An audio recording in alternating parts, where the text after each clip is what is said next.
What was the scariest we need to leave now gut feeling that you've ever experienced? Full story plus 5 updates. I recently gave birth to twin girls. I had kept this a secret from my family to surprise them. A month before I gave birth, my sister's child tragically passed away from SIDS, and my family mourned the loss of the baby. When I gave birth, my whole family visited me except for my sister and her husband. I understood because they were still grieving. News quickly spread that I had given birth to twins. My sister visited with her in-laws. Her mother-in-law immediately said that God had sent another baby for my sister, claiming one of my twins was a reincarnation of their lost child. I firmly told them that both babies were mine. They held my twins and looked at each other, convinced that one of them was indeed their lost baby. My husband quickly took our babies and kicked them out. Later that day, my mother visited and insisted I should give one of my twins to my sister because she was mourning. I refused, told her they are mine. The next morning, we saw on our Ring camera her mother-in-law was standing in front of our door at 3 a.m. praying. It sent chills down my spine. I threatened them to leave us alone. Every day for 1 week, a dead bird that was gutted was on our porch and a red color stained the sides of our home. My husband and I knew right then we have to leave. My husband called the police and said they cannot do anything as somebody might be just playing with us. The red stain on the wall and our door was in animal's blood. They offered to file for a restraining order once we figured who did it. My husband was eager and knew who it was after we reviewed the footage of our Ring camera. I told him not to, since it's my sister's in-laws and maybe talking to them will sort this out. I don't believe in this kind of arrangement, but I was wrong. After her mother-in-law's visit, I told my sister about her weird behavior, and it did scare us. I'm not sure if she ever said anything, but her mother-in-law kept coming back at exactly 3 a.m. praying. She would stay on the porch standing whispering with her head tilted. My sister then told me that I shouldn't keep my own kids from her and that she would feel bad because she lost her child. She went on telling me what I would feel if I lost a child.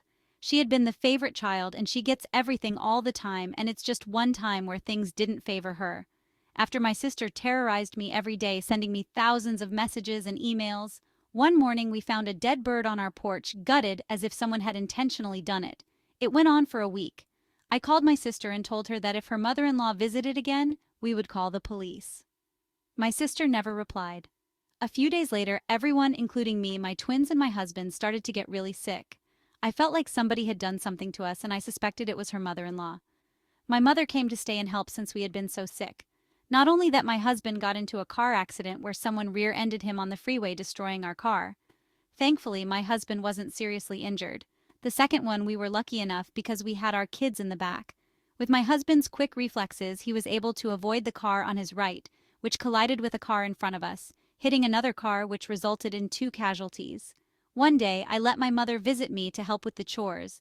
The same evening, my husband came home from work and woke me up, showing me footage from the Ring camera. While I was resting, my mother had let my sister and her husband into our home. My sister then took one of the twins, cradled her, and even breastfed her. They took family photos with my baby. I was alarmed and furious. I didn't hesitate to file a restraining order against my sister, her husband, and my mother. Not only that, but I also discovered my mother had put a sleeping pill in my soup after my husband, right before taking the trash out, saw the box, which explains how I was knocked out for 8 hours. I started to get really scared because they were doing everything they could to get my child. My husband decided we needed to leave our home and move somewhere else. We didn't stay for long and moved out, placing our things in storage temporarily and living in a hotel, which felt more secure. My husband found a home 45 minutes away from everyone. We were discreet and tried our best to ensure no one could track us after we moved. On the very first night, we saw her mother-in-law again in front of our new home. I was so scared and cried because her behavior was disturbing and honestly feeling helpless. I filed for a restraining order against her.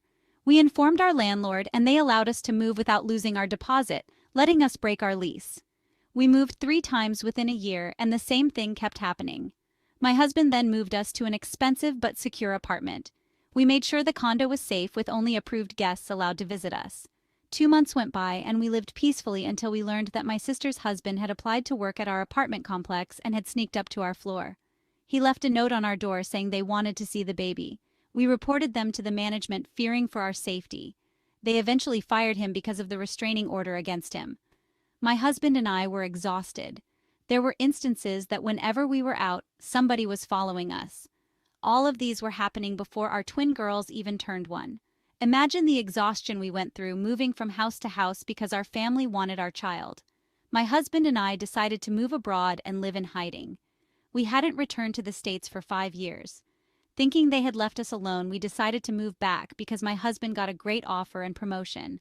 We lived in a condominium close to his work. Honestly, I had never been so scared in my life having to run away with babies less than a year old. Update 1. We discovered that my sister's mother-in-law had been convicted of killing her husband 10 years ago. They also saw a shocking discovery that she had a room filled with candles and pictures of people she was praying for, or I'd say putting spells or black magic. One of the photos on her wall was me and my husband. That explains our sudden sickness and the car accidents. My husband and I have no plans to see or talk to my family ever again. I decided to leave my family behind for the sake of our daughters. Despite the fear and trauma, we've managed to rebuild our lives. Never in my life could I imagine this would happen or this to happen to anyone. The amount sick people will do to get what they want is astounding, and for my case, it was my own family. I can't even trust my own. Update 2. To answer the top question, where is my sister and her husband now? The last thing I heard about her was that they tried to get pregnant again, which resulted in miscarriage. My sister suffered from a serious mental disorder. My mom wanted to reconcile with me and apologized for what she did and promised to not do it again. I didn't buy her words and just cut her off. Update 3. Somebody told my sister our whereabouts, but she was too late. She flew all the way to Australia thinking we were there, but we moved back a long time ago. A relative told me that she is still looking for us. My cousin, who I can trust my life with, kept feeding my sister wrong addresses and countries to travel until she gets exhausted.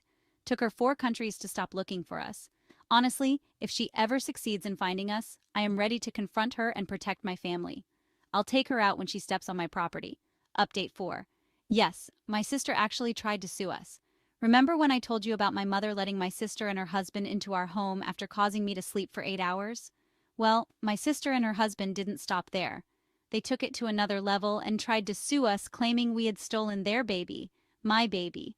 They showed the court photos of her holding my baby taken in our home. They even went as far as stealing my baby's birth certificate and forging it to support their insane claims.